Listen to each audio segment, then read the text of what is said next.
आज मैं आपको एमपी हॉस्पिटल असिस्टेंट के मॉडल पेपर करवाऊंगा। आज से स्टार्ट होंगे। हर मॉडल पेपर में 30 क्वेश्चन होंगे। तो बिना किसी समय को ख़राब करते हुए अपन स्टार्ट करते हैं। तो हमारा पहला क्वेश्चन है कि रस के कितने प्रकार माने गए हैं। ये ऑप्शन है ए 7, बी 8, सी 9, डी 10। तो हमारा राइट आंसर होगा ऑप्शन सी। रस के कितने प्रकार हैं? 9। तो सी राइट आंसर होगा। अब आपको यहाँ पे डिटेल भी दी है, आप देख लेना 9 रस कौन कौन से हैं।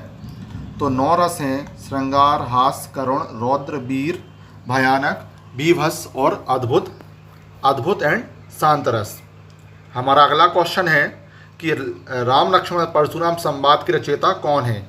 ये आपके ऑप्शन है, ए बी सी डी आपके ऑप्शन है। तो हमारा राइट आंसर होगा जो राम लक्ष्मण परशुराम संवाद के रचयिता जो हैं वो ऑप्शन बी कौन हो जाएंगे? तुलसीदास हो जाएंगे। तुलसीदास हो जाएंगे। हमारा राइट आंसर क्या हो जाएगा? तुलसीदास। यहाँ नीचे डिटेल भी लिखी है कि यह प्रसंग रामचरितमानस से लिया गया है, जिसके रचयिता क्या है? गोस्वामी तुलसीदास हैं। अगला क्वेश्चन है मुहावरा क्या होता है। ऑप्शन ए वाक्य, ऑप्शन बी विशेष अर्थ देने वाला वाक्यांश, ऑप्शन सी संज्ञा, ऑप्शन डी क्रिया।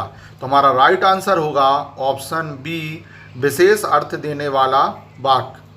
तो मुहावरा क्या होता है? शब्दों का समूह होता है जिसका अर्थ सामान्य अर्थ से क्या होता है? अलग होता है। तो शब्दों का समूह ही क्या है? आपका मुहावरा है, लेकिन इसका अर्थ सामान्य अर्थ से क्या होता है? अलग होता है। अगला क्वेश्चन है विद्यालय में कौन सी संधि है। ए बी सी डी आपके ऑप्शन हैं। तो हमारा राइट आंसर होगा पहले विद्यालय को तोड़ें, यदि इसका विच्छेद करें तो आएगा विद्या धन आलय। तो यहाँ पे भी आ है और यहाँ पे भी आ है, तो दोनों स्वर हैं। तो स्वर से स्वर के मेल को क्या कहते हैं? स्वर संधि कहते हैं। तो ऑप्शन ही हमारा राइट आंसर होगा। यहाँ पे आप देख लें, विद्यालय को अपन ने तोड़ा तो आ, यहाँ पे आ आया, यहाँ भी आ आया। तो स्वर से स्वर का जो मेल हुआ उसे क्या बोलते हैं? स्वर संधि। अगला क्वेश्चन है दूध का जला छाछ भी फूक फूक कर पीता है, ये क्या है? ए मुहावरा, बी लोकोक्ति, सी अलंकार, डी संधि। तो देखो ए आपका क्या है? ऑप्शन बी ए हो जाएगा, लोकोक्ति हो जाएगा। लोकोक्ति क्या होती? अपने अनुभव के आधार पर बोले गए या लिखे गए कथन को ही क्या बोलते हैं? लोकोक्ति कहा जाता है। तो हमारा राइट आंसर क्या होगा? ऑप्शन बी लोकोक्ति। यहाँ लिखा है अनुभव आधारित कथन ही क्या कहलाते हैं? लोकोक्ति कहलाते हैं। अगला है सूरदास किस काव्य धारा से जुड़े हैं। ए भक्ति काल, बी रीति काल, सी आधुनिक काल, डी आदिकाल। तो हमारा राइट आंसर हो जाएगा जो सूरदास हैं वो किसकी भक्ति करते थे? श्री कृष्ण भगवान की भक्ति करते थे। तो ये किस काव्य धारा के कवि हुए? भक्ति काल। हमारा राइट आंसर होगा ये भक्ति काल के कवि होंगे। तो यहाँ पे ये लिखा है कि सूरदास कृष्ण भक्ति के प्रमुख कवि हैं। तो ये कृष्ण जी की भक्ति करते थे, इसलिए किस काव्यधारा के कवि हैं? भक्ति काल काव्यधारा के कवि हैं। अगला है, अभी गणित के क्वेश्चन आ गए। आपसे पूछा है रूट 144 क्या होगा। तो पहले 144 किसका वर्ग है? तो यहाँ पे लिखेंगे 12 गुणा 12। तो यहाँ पे ये रूट ये हो गया 12 का वर्ग। तो ये वर्ग से करनी कट गई, तो राइट आंसर हो गया 12। तो ऑप्शन सी हमारा क्या होगा? राइट आंसर होगा। यहाँ 144 के हमने इसके लघुत्तम लिया तो ये 12 गुणा 12 आया। ठीक है। अगला है क्वेश्चन नंबर 8, 2x + 5 = 15। तो x की वैल्यू बताना है। तो यहाँ पे होगा 2x + 5 = 15। अब इस 5 का पक्षांतर करें तो 2x = 15 - 5। तो यहाँ आएगा 2x बराबर 10, x की वैल्यू चाहिए 2 आएगा अपॉन में, तो x होगा 10/2, तो x की वैल्यू आएगी आपकी 5। तो हमारा राइट आंसर होगा ऑप्शन सी 5। अगला है कि ये आपको एपी अरिथमेटिक प्रोग्रेशन समांतर श्रेणी दी है। समांतर श्रेणी क्या होती है? जिसमें हर दो संख्या के बीच का अंतर समान हो, उसे हम समांतर श्रेणी कहते हैं। जैसे 2, 4, 6, 8 ये आपकी समांतर श्रेणी है। आपसे इसमें क्या पूछा है? सार्व अंतर पूछा है। तो सार्व अंतर का सूत्र क्या है कि सार्वांतर को डी से बताते हैं। डी बराबर अगला पद माइनस पिछला पद। अब अगला पद और पिछला पद का मतलब है दो कंटिन्यू संख्या होनी चाहिए, जैसे 2 और 4 या 4 और 6 या 6 और 8। तो मैंने जैसे लिया कि इसके बीच में दो नंबर के बीच में कितने का अंतर है, इसे ही सार्वांतर बोला जाता है। तो अगला पद मान लो मैंने 2 और 4 से लिया, तो ये हो गया 4 माइनस पिछला पद क्या हो गया 2 इक्वल क्या आया 2। तो हमारा सार्वांतर क्या आया 2। तो सार्वांतर को डी से बताते हैं, और सार्वांतर का मतलब होता है आप कोई भी दो संख्या ले लो, लेकिन वो लगातार होनी चाहिए और आगे वाली संख्या से पीछे वाली संख्या को घटा दो, ये सार्वांतर होता है। सार्वांतर का मतलब है कि इन संख्याओं के बीच में कितने का अंतर है। अगला है वृत्त का क्षेत्रफल क्या होता है। तो आपका ये वृत्त है, वृत्त का क्षेत्रफल होगा आपका पाई आर वर्ग। तो ये आपका क्या है? ये वृत्त के क्षेत्रफल का सूत्र है, पाई आर वर्ग। तो पाई आर वर्ग ऑप्शन ए हमारा क्या होगा? राइट आंसर होगा। परिधि का पूछें तो परिधि क्या होता है? उत्तर 2 पाई आर। और आर क्या है? यहाँ पे त्रिज्या है आपकी, ये त्रिज्या ये आर है। और पाई की वैल्यू क्या होती है? 22/7 या 3.14। यहाँ डैश डैश डैश रहता है, लेकिन एक अप्रॉक्स वैल्यू 3.1 यूज़ कर लेते हैं। अगला है त्रिभुज के कोणों का योग क्या होता है? आपके ऑप्शन है। तो त्रिभुज, ये आपका त्रिभुज है, त्रिभुज के तीनों कोणों का योग कितना होता है? आपका 180 डिग्री होता है। तो राइट आंसर होगा ऑप्शन बी। अगला देखो, यहाँ पे 25 का वर्ग क्या होगा? तो आपने यहाँ पे आपको ऑप्शन दिए हैं, तो इसको निकालने की ट्रिक है कि जब किसी संख्या के आखिरी में 5 हो और उसका वर्ग पूछें, तो पहले तो वर्ग बोला तो इसको 2 बार लिख लो, फिर यहाँ 5 में 5 का आखिरी वाली संख्या में आखिरी वाली संख्या का गुणा कर दो, तो क्या आएगा 25। फिर यहाँ से एक संख्या बढ़ा लो और फिर यहाँ गुणा कर दो, तो 3 2 जा क्या हो जाएगा 6। तो 25 का वर्ग क्या होगा? 625। ऑप्शन ए हमारा राइट आंसर होगा। अगला क्वेश्चन है, अब ये विज्ञान की क्वेश्चन आ गया कि पानी का रासायनिक सूत्र क्या है। तो पानी का रासायनिक सूत्र H2O है, H2O, जिसमें 2 हाइड्रोजन और 1 ऑक्सीजन होता है। तो H2O हमारा राइट आंसर हो जाएगा। और भी ऑप्शन लिखे हैं, CO2 किसका है? Carbon dioxide. O2 किसका है? O2 है ऑक्सीजन का। और NaCl किसका है? तो ये आपका है साधारण नमक का। अगला है प्रकाश संश्लेषण किसमें होता है? तो हमारा राइट आंसर होगा, यहाँ पे ऑप्शन दिए हैं कि जो प्रकाश संश्लेषण की क्रिया पत्ती में होती है, पौधे की पत्ती में से ही प्रकाश संश्लेषण की क्रिया होती है, क्योंकि इसमें क्लोरोफिल पाया जाता है। तो हमारा राइट आंसर होगा ऑप्शन सी, पत्ती। अगला है मानव हृदय में कितने कक्ष होते हैं? तो मानव हृदय में 4 कक्ष होते हैं। ए ऊपर, 2 आलिंद, आलिंद ऊपर निलय नीचे।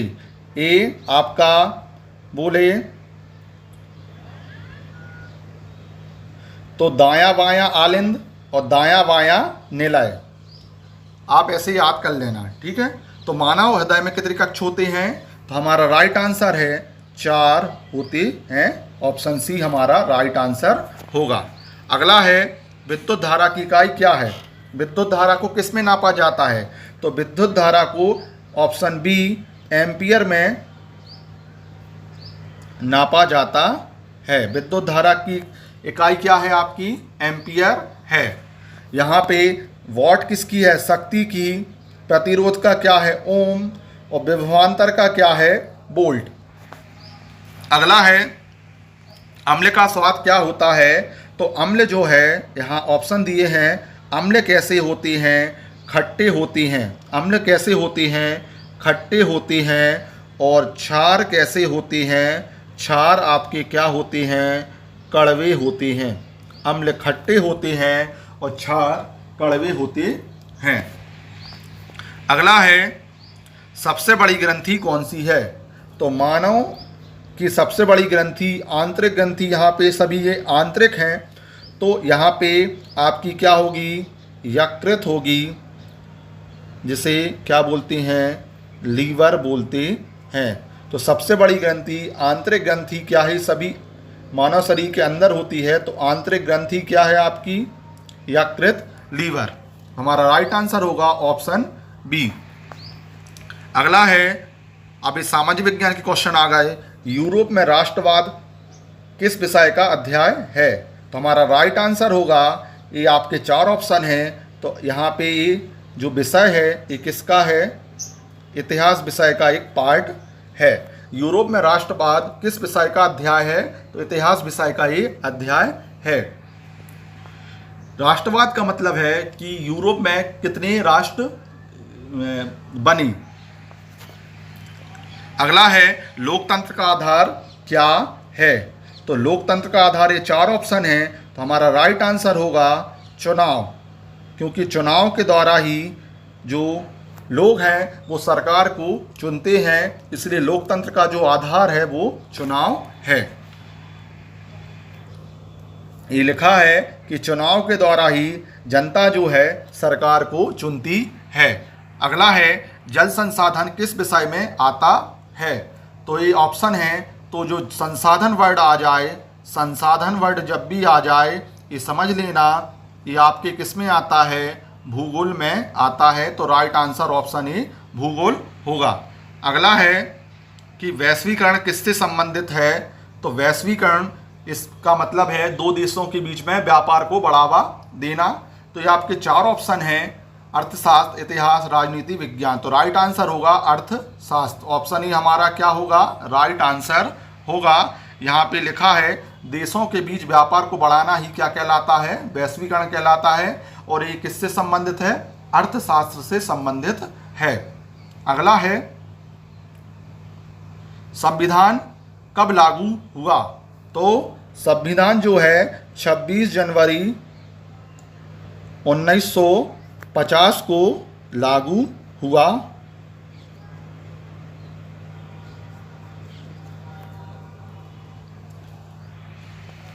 तो राइट आंसर होगा ऑप्शन ए 26 जनवरी 1950। अगला है, अब इंग्लिश के क्वेश्चन आ गए। आई ब्लैंक आ स्टूडेंट, ये ऑप्शन है इज, एम, आर, वी। तो जब भी कुछ बोले कि मैं डॉक्टर हूँ, मैं स्टूडेंट हूँ, मैं टीचर हूँ, तो हमेशा आई के साथ क्या लगता है? एम लगता है। तो हमारा राइट आंसर होगा ऑप्शन बी, एम हमारा राइट आंसर होगा। ही, सी, इट के साथ क्या लगेगा? इज लगेगा। यू के साथ क्या लगेगा? आर लगेगा। अगला है ही बिलोंग टू स्कूल डेली। तो जब भी डेली हैबिट की बात हो तो वो कौन से सेंटेंस होते हैं? ए कौन सा टेंस होगा? प्रेजेंट इंडेफिनिट टेंस में आएगा। और इस टेंस में आपको ए जाने को गो बोला है, तो यहाँ पे जब भी ही के साथ गो आए, ही और सी के साथ, तो वहाँ पे ई एस लग जाता है। तो आंसर होगा he goes to school daily. Daily habit बताने के लिए आप प्रेजेंट इंडेफिनिट टेंस का यूज़ करते हैं। वह खाता है, वह ब्रश करता है, वह नहाता है, ये डेली हैबिट है। तो यहाँ पे आप प्रेजेंट इंडेफिनिट टेंस का यूज़ करोगे और इसमें आपका ही सी इट के साथ आप जो भी वर्ब आएगी उसमें ई एस लग जाएगा। यहाँ पे ही सी इट के साथ जो भी वर्ब आएगा उसमें एस या ई एस लग जाता है। अब है अगला है पास्ट फॉर्म ऑफ ईट। तो ईट का पास्ट बोला है, ईट का पास्ट क्या होगा? एट। तो राइट आंसर होगा ऑप्शन बी, हमारा राइट आंसर हो जाएगा। अगला है आई एम रीडिंग। कौन सा टेंस है? तो ये चार ऑप्शन है, present continuous, present simple, past, future. तो जब कोई क्रिया चल रही है, यहाँ रीडिंग, आई एम रीडिंग, मैं पढ़ रहा हूँ, ये आपकी जो क्रिया है वो चल रही है। जब चल रही हो और जब आई एन जी फॉर्म मिले, वर्तमान में चल रही है, तो यहाँ पे प्रेजेंट कंटिन्यूस टेंस होता है, प्रेजेंट कंटिन्यूस टेंस होता है। तो आपका राइट आंसर होगा प्रेजेंट कंटिन्यूस टेंस। यहाँ इसका फॉर्मूला भी लिखा है कि आप सब्जेक्ट लिखेंगे, उसके बाद इज़, एम, आर आएगा और वर्ब के साथ आपकी आईएनजी फॉर्म लग जाएगी प्रेजेंट कंटिन्यूस टेंस में, प्रेजेंट कंटिन्यूस टेंस। अगला है सिनोनिम ऑफ हैप्पी। सिनोनिम का मतलब होता है समानार्थी। हिंदी में पढ़ा होगा समानार्थी, समान अर्थ देने वाले शब्द। तो हैप्पी का पूछा है, समान अर्थ देने वाला शब्द कौन सा है? A sad, B glad, C angry, D cry. Sad तो समानार्थी बोला है, समान अर्थ देने वाला। तो हैप्पी मतलब होता है खुश। हैप्पी मतलब क्या होता है? आपका खुश होगा। और खुश, यहाँ सैड मतलब दुखी, ये नहीं होगा। एंग्री मतलब गुस्सा, ये नहीं होगा। क्राई मतलब रोना, ये नहीं होगा। तो ऑप्शन बी हमारा क्या होगा? राइट आंसर हो जाएगा। ग्लैड मतलब उत्साहपूर्ण और हैप्पी मतलब खुश, दोनों समानार्थी शब्द हैं। तो हैप्पी का जो ऑप्शन बी हमारा राइट आंसर हो जाएगा, ग्लैड। अगला है रामचरितमानस किस भाषा में लिखी गई है? तो ये आपके ऑप्शन दिए हैं, तो यहाँ पे राइट आंसर होगा जो रामचरितमानस है, ये अवधी भाषा में लिखी गई है। तो राइट आंसर हो जाएगा अवधी। हमारा आखिरी क्वेश्चन है 15 गुणा 12 कितना होगा?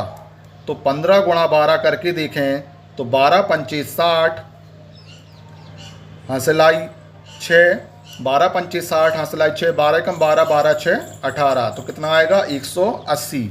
इसको करने का एक और तरीका है, जैसे आपको जब भी 10 के आसपास का कोई मिले और गुणा करना हो, तो 15 गुणा 12 लिखा आपने, तो इस 12 को आप तोड़ लो, 15 गुणा 10 धन 2।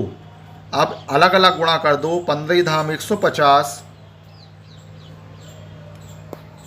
फिर से देखें यहाँ पे 15 गुणा 10 धन 2, अलग अलग गुणा करो तो 150।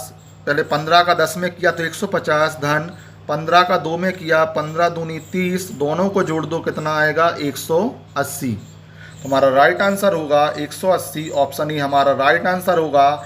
आई होप आपको ये वीडियो पसंद आया होगा, तो आप चैनल को लाइक और सब्सक्राइब कीजिए। धन्यवाद।